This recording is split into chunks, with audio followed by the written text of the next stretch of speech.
everyone, and welcome back to our YouTube channel. And today we are back with the concluding chapter of Back to the Future. Back to the Future, Part 3. Like I said before in our other videos, this is the only one that I had never actually watched. So it was kind of exciting to sit down and watch it for the first time. It's a shame. I'm sure you've seen it 20 times. Or more. But, actually, this is probably the one I've watched the least out of the three. Yeah, so I mean, I think it's the same creative team, right? Yeah, directed by Robert Zemeckis, written by Robert Zemeckis and Bob Gale, starring Michael J. Fox, Christopher Lloyd. This time around, we add Mary Steenburgen, or Steenburgen, however you'd like to pronounce it, to the cast. She's from Arkansas, by the way. I don't know if you knew that. Yeah. Yep, and Thomas F. Wilson. And Leah Thompson. and Leah Thompson, kind of. Most reduced role this time. Yes, definitely. And movie was released May 25th, 1990, about 6 months after the previous one. Just turned 30. Yep. I actually read somewhere where the initial home video release of Part 2 was released like 2 weeks prior to this movie coming out. Smart marketing. And then they released the new one, but Red has about a budget of about $40 million, and it made about $240 or so at the box office. So not quite as big a financial success as the other ones, but still made enough money. Still made plenty of money. Still made plenty. Can't believe they didn't make a Part 4. But, maybe one day. Oh, I'm sure it's coming. You know it. But yeah, so, like I said, I was excited to get to see this for the first time. I mean, obviously I knew about it. I knew that they went back to the Old West and did all that kind of fun stuff. But I didn't really know what to expect quality-wise. As I said before last week, I thought the second movie was a bit of a decent drop off from the first movie, so I wasn't sure what to expect this time. But I don't know. I really enjoyed it. Actually, I thought it was. I enjoyed it a lot. I mean, I think it from a lot of perspectives, it's probably maybe the weakest film in the trilogy, but I think it's still a really fun and lighthearted and just overall enjoyable time to watch. So yeah. Actually, I'm going to say I liked it better than I did the second one. Really? I thought it was more consistent. I thought the humor was more tolerable. And I just thought it was a pretty fun, time travel, Old West adventure. I mean, I still have some problems with it. They repeat themselves again with, some of the jokes, like his family all looks like him. It's basically essentially the same formula and same movie as the first two films. Yeah. We're just in a different time again. So. Yeah, they use the hoverboard again. A lot of the stuff that we talked about last week that was set up in that second film is brought forward in this next film and mostly capitalized on. Yeah, the bad guy, he falls into manure again. Yep, again. Again. But at the same time, I still think there's enough new stuff here. And like I said, the fact that it's set in the Old West, I think they do enough fun stuff. Like I love the fact that, that he starts when he's getting ready to go to the past. He starts at the drive-in, which is a nice 1950s reference. Yeah, and he's like, "Those Indians out there." He's like, if I go straight at that screen, I'm gonna run right into those Indians. And Doc's like, "You're not thinking fourth dimensionally. When you go back in time, those Indians won't be there." And then they're there charging at him. That was a pretty good one. I think there's a lot of good stuff here, and I mean, there's some plot inconsistencies like.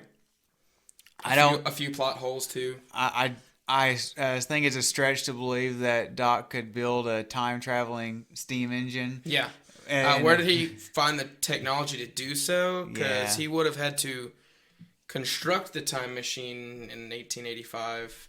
Well, it was a few years after because he had kids. But, but still.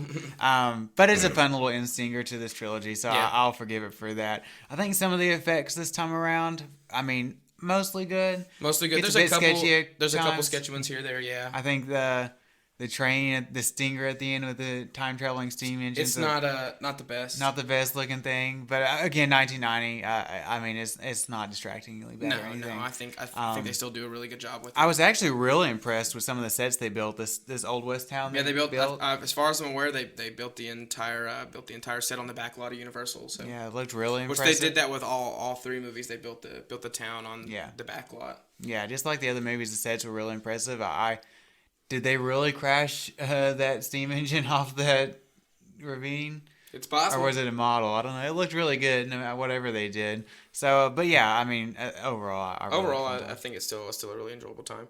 It's fun to see these characters be in a setting like the Old West and all the shenanigans that come along with it. You know, Yeah. we have toward the end of the movie, we have the gunfight or whatever, and stand up. as hinted in the first and the second movie, you know, we have the Clint Eastwood scene or whatever, with from The Good, the Bad, and the Ugly, with the bulletproof vest, thing. and that plays out, and it's a fun time. So yeah, and I mean the Clint Eastwood gag is funny for a while. I think it gets a little old towards the end, but you know, I'll roll with it. And then they continue they have another picture this time, and he's watching it to see when the past changes or whatever, and it's kind of funny with the tombstone and everything, and the names changing. And I think the costume design is really good on this movie too. I think that they did a really good job. It was making one of the, it look, you know, to period, I guess. Yeah. Of course, I don't know exactly what it looked like, but whatever Clint Eastwood movies. But, I did love the joke when the outfit he shows up in when he first goes back to the Old West. That was funny.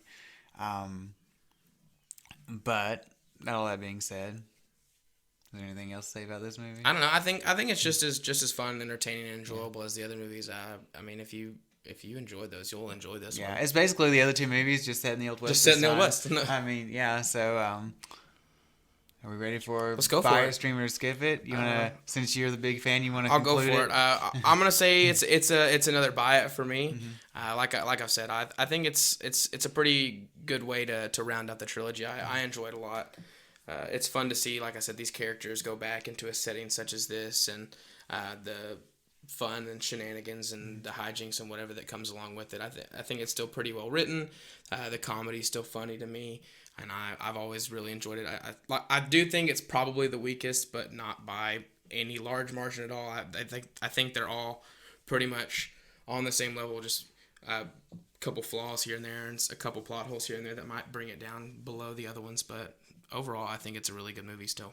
All right, yeah, I said stream it on the second one. I think I'm gonna bump this one up to buy. I think it's actually, I enjoyed it quite a bit more than I did the second one. I thought the Old West setting was a lot better than the rotating settings we had in the second one. I thought, like I said, the tone was a lot more even, and I enjoyed the comedy a lot more. And I thought the third act was much more exciting this time around than it was in that second movie where they were just chasing the stupid betting sports book around for 30 minutes or whatever.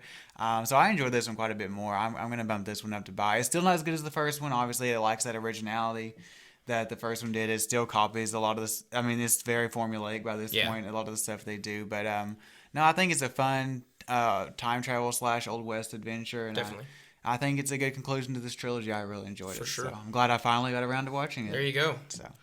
But let's see, what are we doing next week? Next week, I believe, is going to be The Dark Knight. The Dark Knight. So That's we're going to continue our Christopher Nolan retrospective with The Dark Knight. That's right. And then after that, we're going to review all four Indiana Jones movies. I believe I've only seen two of them all the way through. The first one, and then Crystal Skull. I'm so sorry. Yeah, me too. It's another one that the original trilogy is really good. I enjoy them a lot, and then we won't talk about the fourth one, but actually, we will talk about the fourth one. So. We will at a later date here in a couple weeks. Yeah. But I think most people can probably guess opinions on that. Yeah. But keep a lookout for that. Other than that, we have another podcast. If Aaron wants to tell you about it. That's right. We have another podcast we do called Stomp This Way, where we talk about a different giant monster movie every week. Lots of Godzilla movies. So if you just love listening to us talk, you can find that on any major podcatching service. Definitely. If you want to follow us on social media, we're up on Facebook, Instagram, and Twitter, I believe, right? That's right. Yeah, I think it's still at DNA Film Wars on all those, so make sure you give us a like or follow and tell your friends about us. That's right. But other than that, I think that's all we have for you this week. Absolutely. So don't forget to subscribe to our channel and like this video, and we'll see you next time. Catch you later.